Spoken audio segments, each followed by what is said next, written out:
வணக்கம். என்னங்க மீனை பார்க்குறீங்களா? ஆ இந்த மீன் வந்து ஐரை மீன் வகை.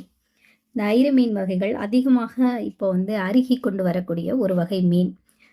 உணவில் சமைப்பதற்கு மிகவும் சுவையான மீன் அப்படின்னு சொல்லப்படக்கூடியதை பற்றின ஒரு சில தகவல்கள் நம்ம இப்போ பார்க்கலாம். வாடிப்பட்டியை தாண்டி உள்ள மாகூர் அணைக்கு மேல் உள்ள நீரோடைகளில் இது அதிகமாக இருக்குது. அங்கே வந்து இருக்க நீர்வீழ்ச்சிக்கு வந்து பெயரே வந்து என்ன மீன் முட்டி பாறை அப்படிங்கிற பெயர் வழங்கப்படுகிறது. விசேஷம் என்ன அப்படின்னா, இந்த பாறைகளுடைய மீது மேலே ஏறுறதுக்கு வரிசையாக இந்த மீன்கள் வந்து ஏறுறதை நம்ம பார்க்கலாமா.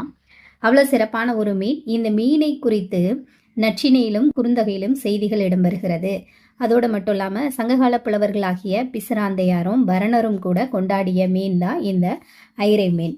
அதே மாதிரி இந்த கடற்காக்கைகள் வந்து தன்னுடைய இணையை கவர்வதற்கு அல்லது குளிர்விக்க இந்த ஐரை மீனை பயன்படுத்ததான்.